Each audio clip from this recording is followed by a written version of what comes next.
આ તરફ અમદાવાદ પૂર્વથી ભાજપ ઉમેદવાર હસમુખ પટેલે ઉમેદવારી પત્ર ભર્યું।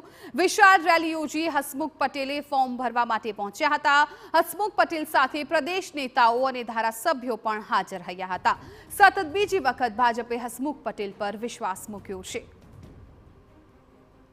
પટેલ સંગઠનના સૌ પદાધિકારીઓ, ચૂંટણી વ્યવસ્થાની સમગ્ર ટીમ, મારા સૌ સાથી ધારાસભ્યશ્રીઓ અને કાર્યકર્તાઓની સાથે રહીને આજે જીતના બુલંદ વિશ્વાસ સાથે ઉમેદવારી પત્ર ભર્યું છે।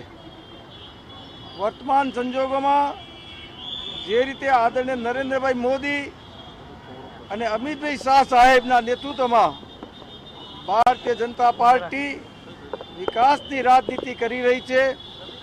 છેવાડાના માનવીના જીવનમાં સરળતા અને સુગમતા લાવીને 25 કરોડથી વધુ લોકોને ગરીબી રેખાથી ઉપર લાવવામાં સફળ રહ્યા છે। એવા રાષ્ટ્રની સુરક્ષા, સ્વાભિમાન અને ગૌરવ વધારનારા નેતાઓના માર્ગદર્શન હેઠળ કામ કરતી ભારતીય જનતા પાર્ટીના અમદાવાદ પૂર્વના લોકસભાના ઉમેદવારને 7 લાખ કરતાં પણ વધુ માર્જિનથી જીતવાનો સંકલ્પ પાર્ટીના સૌ આગેવાન, કાર્યકર્તાઓ અને વિસ્તારની જનતાએ કર્યો છે।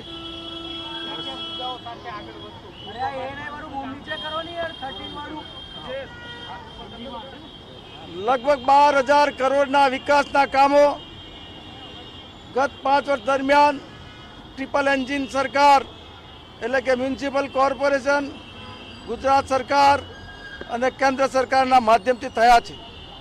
મારા મત વિસ્તારની 5 વિધાનસભાને સ્પર્શતી ખારીકટ કેનાલ વર્ષો જૂની સમસ્યા, એનું નિરાકરણ આવ્યું છે અને આરસીસી રોડ બની રહ્યો છે।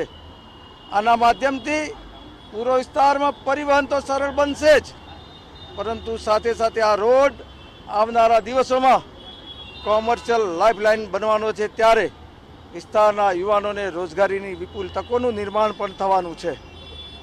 हिंदी में बता दीजिए कि आज नॉमिनेशन फाइल करने किस तरह से जीत की उम्मीद रख रहे हो। ओके ओके जो તમે અલગ